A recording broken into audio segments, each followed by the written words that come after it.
بسم اللہ الرحمن الرحیم رب اشرح لي صدری ویسر لي امری واحلل عقدۃ من لسانی یفقهوا قولی۔ میرے محترم دوستوں، اللہ تعالیٰ نے نماز کو چند اعمال پر مشتمل فرمایا ہے، یعنی نماز میں شرائط بھی ہے، ارکان بھی ہے اور واجبات بھی ہے، سنتیں بھی ہیں، مستحبات بھی ہیں۔ ان تمام اعمال کے مجموعے کا نام نماز ہے۔ گزشتہ ہم نے سنا کہ نماز کے شرائط اور ارکان، ان کی تفصیل اور ان کے احکامات سنے اور کتنی تعداد ہے، کتنی مقدار میں ہے وہ بھی سنا گیا، اور اس کے بعد نمبر آتا ہے واجبات کا۔ نماز پہ واجبات بھی موجود ہیں۔ سب سے پہلی بات یہ کہ واجب کس کو کہتے ہیں؟ واجب کی تعریف کیا ہے؟ تو واجب اس عمل کو کہتے ہیں جس کا کرنا ضروری ہے، جس کا پورا کرنا، ادا کرنا ضروری ہے۔ اگر وہ چھوٹ جائے جان بوجھ کر تو نماز نہیں ہوتی، اور اگر بھول کر چھوٹ جائے تو سجدے سہو سے نماز صحیح ہو جاتی ہے۔ اسی طرح اگر کوئی واجب کا انکار کر دے اور واجب کو نہیں مانے تو وہ کافر نہیں ہوگا لیکن فاسق ہو جائے گا۔ جیسا کہ کوئی فرض کا انکار کر دے کہ فرض کوئی عمل ہی نہیں، تو فرض کے انکار کی وجہ سے کافر ہو جاتا ہے، لیکن واجب کے انکار کی وجہ سے کافر نہیں ہوتا۔ لیکن فرض اور واجب ان دونوں کو کرنا ضروری اور لازم ہے، صرف ان کے نام میں فرق ہے، ورنہ عملی اعتبار سے دونوں کا کرنا ضروری ہے، واجب کا بھی اور فرض کا بھی، اور بڑے اونچے ہی اعمال ہیں۔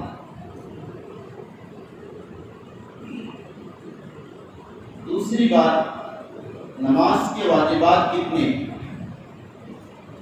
آپ نے مختلف کتابوں میں مختلف تعداد اور مقدار پڑھی، بعض میں 21 ہے، بعض میں 18 ہے، بعض میں 7 ہے، بعض میں 13 ہے، الگ الگ ہے۔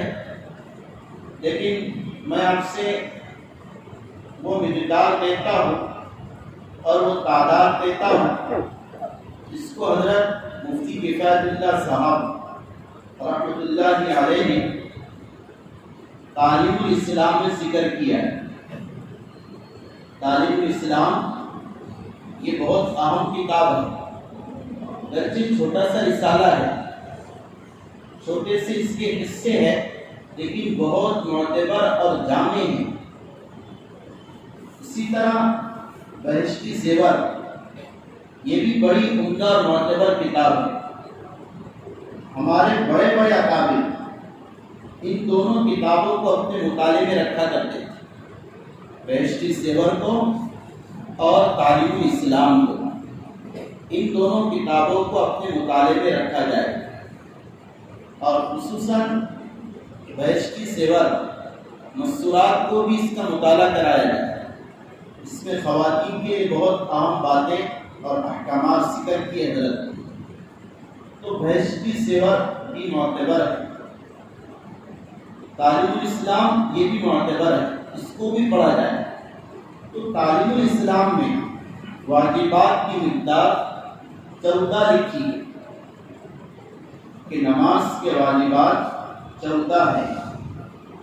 اگر آپ سے کوئی پوچھے نماز کے واجبات کتنے ہیں تو آپ اس سے اس طرح کہنا کہ تعلیم الاسلام میں 14 لکھے، تاکہ کوئی اعتراض ہی نہ کرے بولے گا ہم نے تو 17 پڑھے، 13 پڑھے، 12 پڑھے. کہا کہ ہم نے جو پڑھے اس کا حوالہ ہم نے آپ کے سامنے دے دیے کہ نماز کے واجبات 14 ہے. تعلیم الاسلام میں اس طرح لکھا ہوا ہے. آگے سے ہوتے اس طرح. اب وہ واجبات کون کون سے ہم کرتے سب کو، البتہ یاد رکھنے میں تھوڑا سا مسئلہ ہو جاتا ہے. حالانکہ ہم نے بھی 4 رکعت نماز تو پڑھی، فرض بولو یا باقی سنتیں بولو، تو ان میں واجبات کو ہم نے ادا کیا، لیکن وہ ترتیب سے یاد رکھنا اور ترتیب سے بولنا تھوڑا انسان کنفیوز ہو جاتا ہے، بھول جاتا ہے.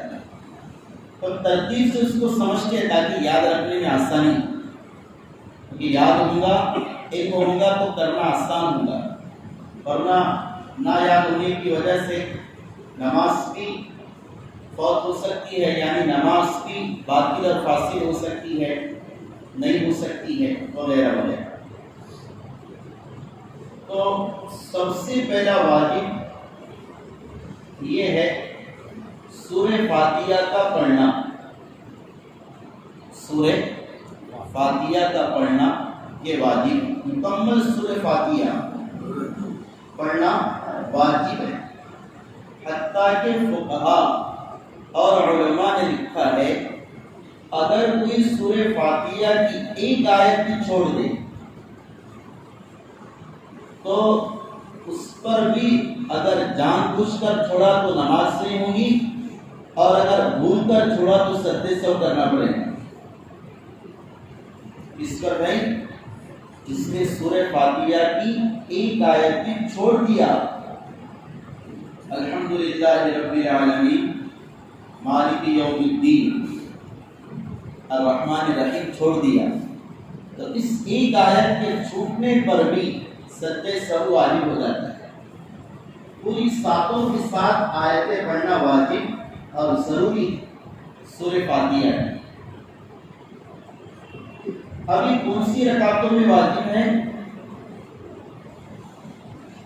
تو فرض کی پہلی 2 رکعتوں میں پڑھنا واجب ہے، اور سنت نفل واجب، ان نمازوں کی ہر رکعت میں سورہ فاتحہ کا پڑھنا واجب ہے. اس سے معلوم یہ ہوا فرض کی 4 رکعت جو ہوتی ہے اس کی بعد کی 2 یا 1 رکعت اس میں سورہ فاتحہ کا پڑھنا واجب نہیں ہے، بلکہ کیا ہے؟ سنت ہے. کیا ہے؟ سامنے آ گیا اچھی طرح. آپ کی عشاء کی نماز جماعت سے نکل گئی، آپ تنہا نماز پڑھ رہے، پہلی 2 رکعتوں میں سورہ فاتحہ کا پڑھنا واجب رہے گا، اور آخر کی 2 رکعتوں میں سورہ فاتحہ کا پڑھنا کیا رہے گا؟ سنت رہے گا. سامنے آ گیا اچھی طرح. تو یہ سورہ فاتحہ پڑھنا واجب ہے مکمل، یہ پہلا واجب. دوسرا، سورہ فاتحہ کے بعد سورت ملانا، قرآن کی کوئی سورت ملانا یہ واجب ہے، ضروری ہے. اب یہ سورت کتنی ہو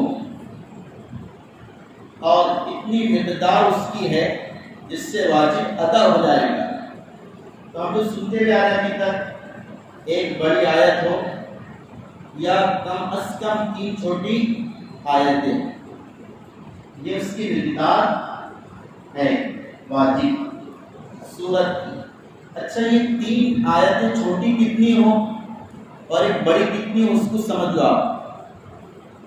تو 3 چھوٹی آیتیں یا ایک بڑی آیت اس کو کہتے ہیں جس میں کم از کم 30 حروف ہو، 30 حروف ہو، اسے کہا جاتا 3 چھوٹی آیتیں یا ایک بڑی آیت.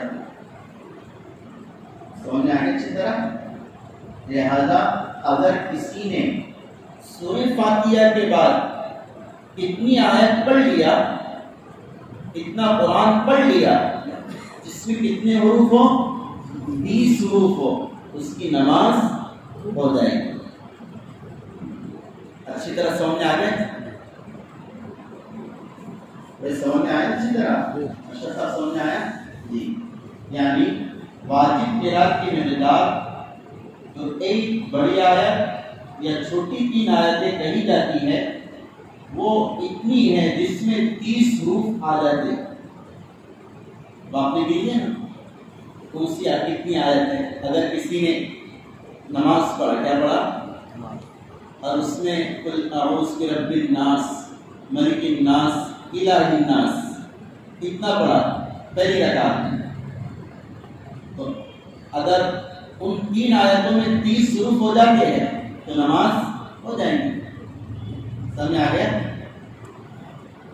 اس طرح اور بھی مثالیں ہیں، لیکن یاد یہ رکھنا ہے کہ کم از کم 30 حروف ہونا چاہیے تو نماز کی واجب مقدار ادا ہوگی، اور اگر 30 حروف سے کم ہے تو پھر واجب مقدار ادا نہیں ہوگی.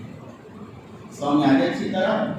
تو پہلا واجب سورہ فاتحہ کا پڑھنا، دوسرا واجب اس کے ساتھ سورت کو ملانا، تیسرا واجب سورہ فاتحہ کو پہلے پڑھنا اور سورت کو بعد میں پڑھنا. سورہ فاتحہ کو پہلے پڑھنا اور سورت کو بعد میں پڑھنا، یہ تیسرا واجب.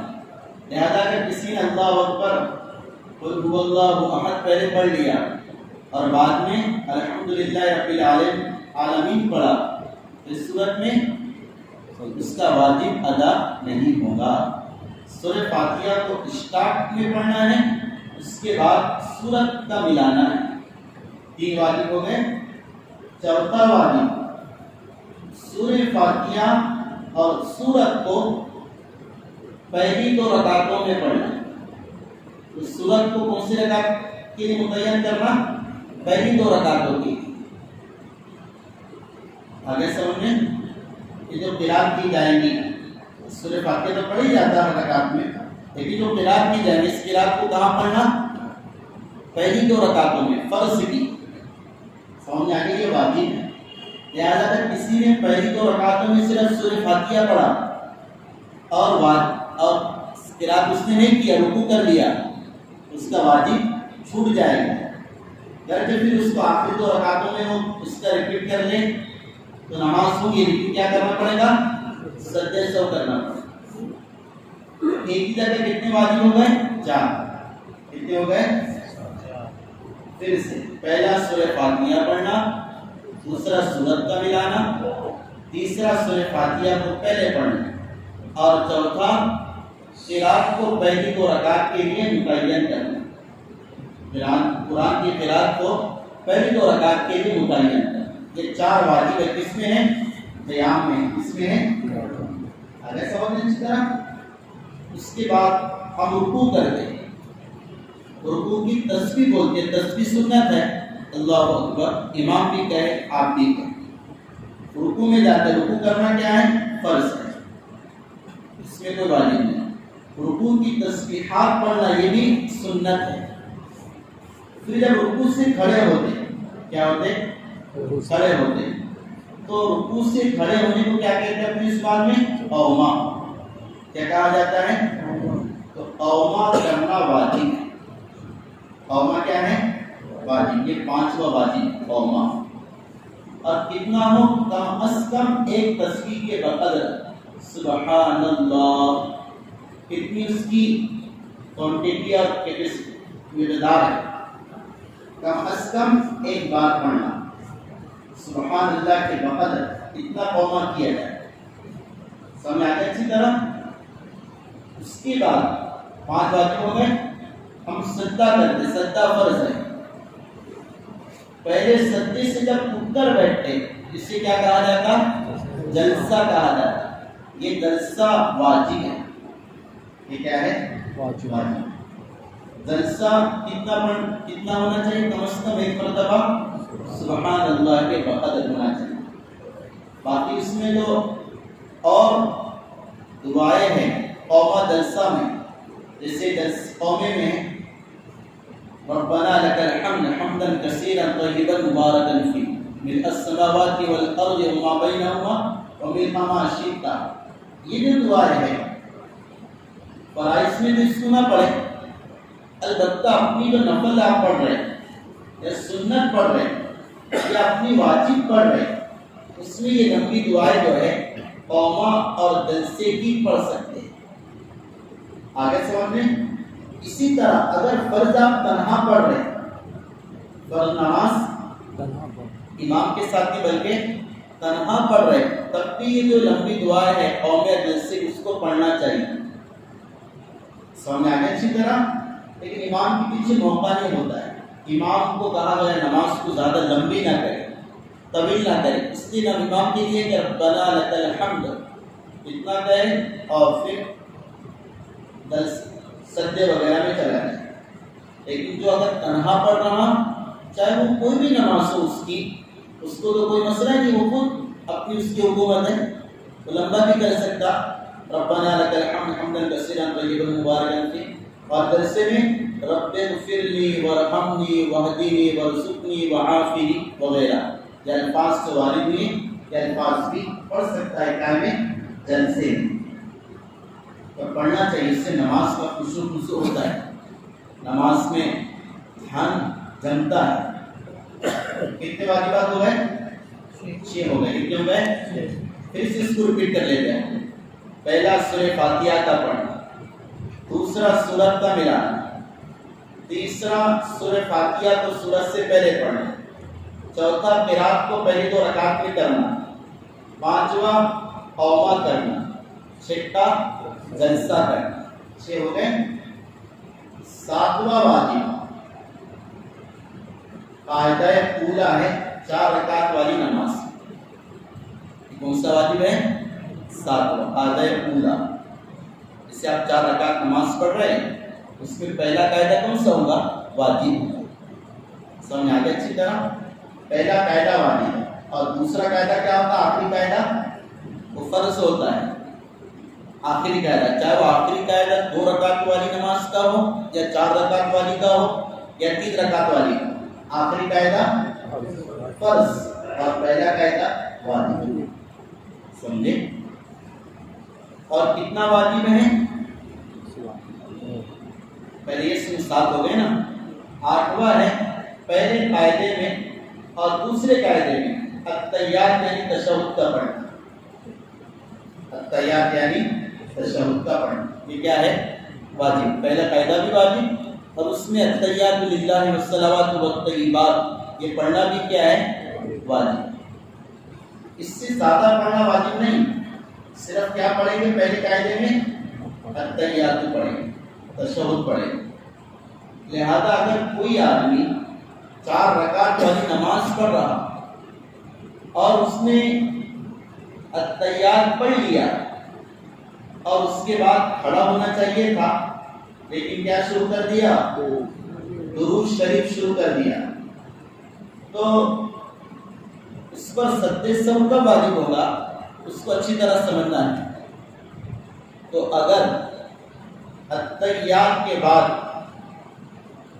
درود شریف کے الفاظ اتنے پڑھا کہ اللہم صلی علی محمد وعلی آل محمد، کہ دوسرا جو لفظ محمد ہے اس کو پڑھ لیا اور پھر بعد میں یاد آیا، تو اس پر کیا واجب ہو جائے گا؟ سجدہ سہو واجب ہو جائے گا۔ اور اگر اس سے پہلے یاد آ گیا، اللہم پر یاد آ گیا، صلی علی پر یاد آ گیا، یا پہلے محمد پر یاد آ گیا، تو اس پر سجدے سے واجب نہیں ہوگا۔ لیکن دوسرا وعلی آل محمد اس کو پڑھ لیا پہلے قاعدے میں یا اس سے زیادہ پڑھ لیا، تو اس پر سجدہ سہو واجب ہو جائے گا۔ سمجھ آ گیا اچھی طرح؟ آج امیر صاحب سمجھ آ گیا مسئلہ؟ اب یہ سمجھے،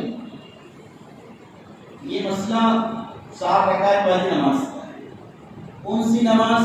فرض میں اگر ایسا کیا، پہلے قاعدے میں التحیات کے بعد اتنا درود پڑھا سجدے سہو والی، اسی طرح واجب نماز جو 3 وتر پڑھتے ہیں اس میں اگر ایسا ہو گیا تو سجدے سہو واجب۔ اسی طرح سنت موقدہ نماز، کون سی نماز؟ سنت موقدہ جو نماز ہے کون کون سی ہے؟ ظہر کے پہلے کی 4 رکعت، جمعہ سے پہلے کی 4 رکعت سنت موقع ہے۔ اس میں اگر ایسا کیا تو سجدے سہو واجب۔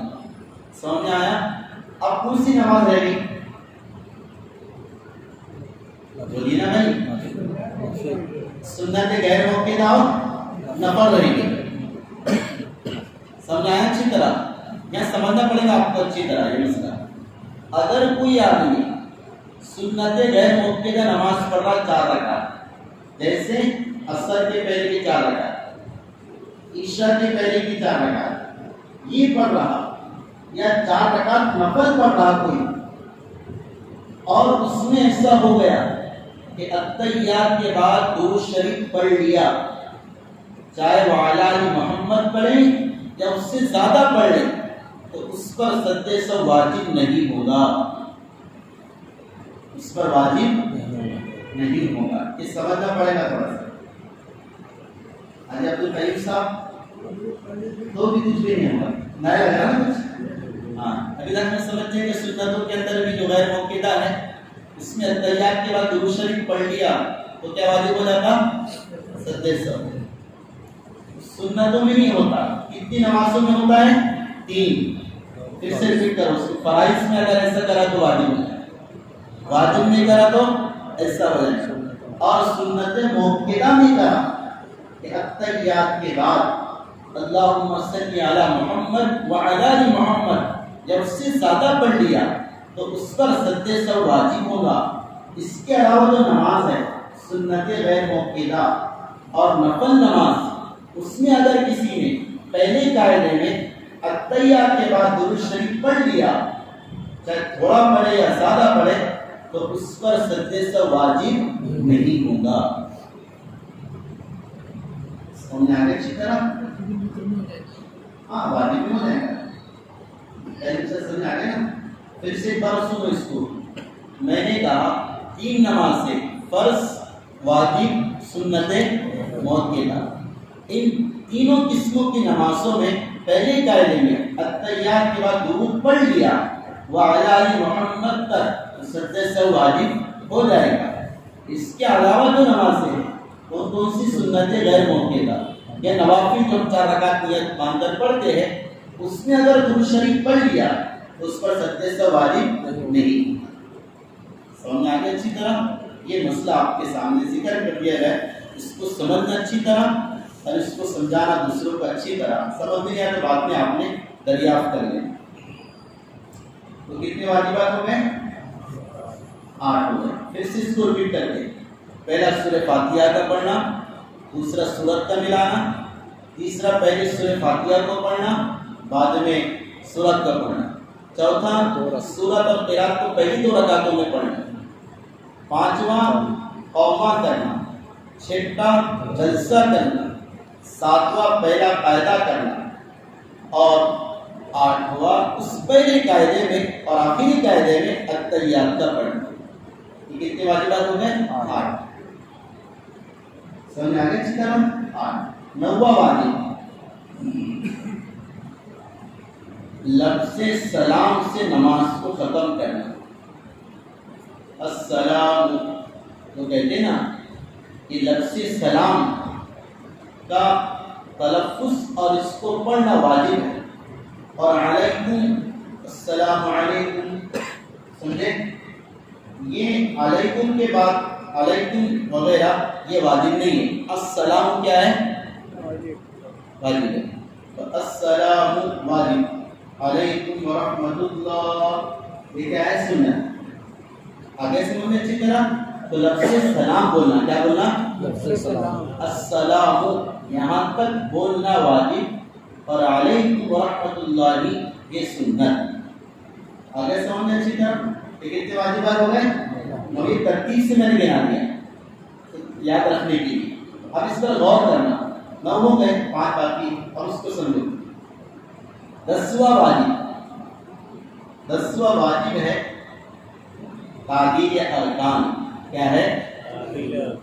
تعدیل ارکان، یعنی نماز کے ارکان کو خصوصاً قوما اور جلسہ کو اطمینان سے ادا کرنا۔ تعبیر ارکان بولتے ہیں بھائی ہم، اس کا مطلب کیا ہے؟ نماز کے جو ارکان ہے خصوصاً کون سا؟ قوما جلسہ، اس کو اطمینان سے ادا کرنا یہ واجب ہے. یہ کیا ہے؟ واجب. لہذا رکوع کے بعد تھوڑا سا اطمینان سے رہنا چاہیے، سارے اعضاء اپنی جگہ پر پہنچ جائے اور پھر سجدے میں جانا چاہیے. پہلے سجدے کے بعد جلسے میں اطمینان سے تھوڑا بیٹھنا چاہیے، کم از کم ایک مرتبہ سبحان اللہ اتنا بیٹھے پھر دوسرا سجدہ ہے. تو 10واں تعبیر ارکان واجب. سمجھا کے اچھی طرح. 11واں سری نمازوں میں سر کرنا اور جہری نمازوں میں جہر کرنا واجب ہے. کیا مطلب؟ جن نمازوں میں تو رات کی نمازیں ہیں، مغرب عشاء فجر، ان نمازوں میں قرات کو زور سے پڑھنا یہ کیا ہے؟ واجب. اور جو دن کی نمازیں ظہر اثر ان میں آہستہ قرات کرنا یہ واجب ہے. سمجھ آ گیا اچھی طرح؟ یہ کیا ہے؟ واجب. تو جن نمازوں میں قرات زور سے کی جاتی ہے جیسے مغرب عشاء فجر، عیدین کی نماز اور جمعہ کی نماز، ان کی خصوصیت ہے. ورنہ قرات عموماً رات میں زور سے ہوتی ہے، مغرب سے شروع ہوتی ہے، لیکن جمعہ کی شان کی وجہ سے اور عیدین کی شان کی وجہ سے اس میں قرات کو جہر کہا گیا، زور سے پڑھنے کو کہا گیا. تو ان نمازوں میں قرات کو زور سے پڑھنا اور صبح اثر میں کیا کرنا؟ آہستہ. یہ بات ہے. اب اگر کسی نے اس کے خلاف کر دیا، سمجھے، مثال کے طور مغرب ہے، میں نیت مانا اللہ اکبر، زور سے قرات کرنا چاہیے تھا لیکن میں نے آہستہ قرات شروع کر دی. یا کسی نے ظہر کی نیت مانا اور اس سے آہستہ قرات کرنا چاہیے تو اس سے کیا کر دیا؟ الحمدللہ رب العالمین شروع کر دیا، یعنی الٹا ہو گیا. تو سجدے سے واجب کب ہوگا؟ اتنی قرات آہستہ کر لیا زور سے والی، یا زور سے والی آہستہ پڑھ لیا. تو کہا کہ اگر 3 آیتیں جن کو زور سے پڑھنا چاہیے تھا اس کو آہستہ پڑھ لیا تو سجدے سے واجب ہو جائے. سمجھے؟ اسے الحمدللہ رب العالمین الرحمن الرحیم مالک یوم الدین، یہ 3 آیتیں زور سے پڑھتے نا یہاں تک اس کے بعد بھی پڑھتے. لیکن اگر 3 آیتوں کو آہستہ پڑھ لیا، کیا پڑھ لیا؟ تو سجدے سے کیا ہو جائے گا؟ واجب.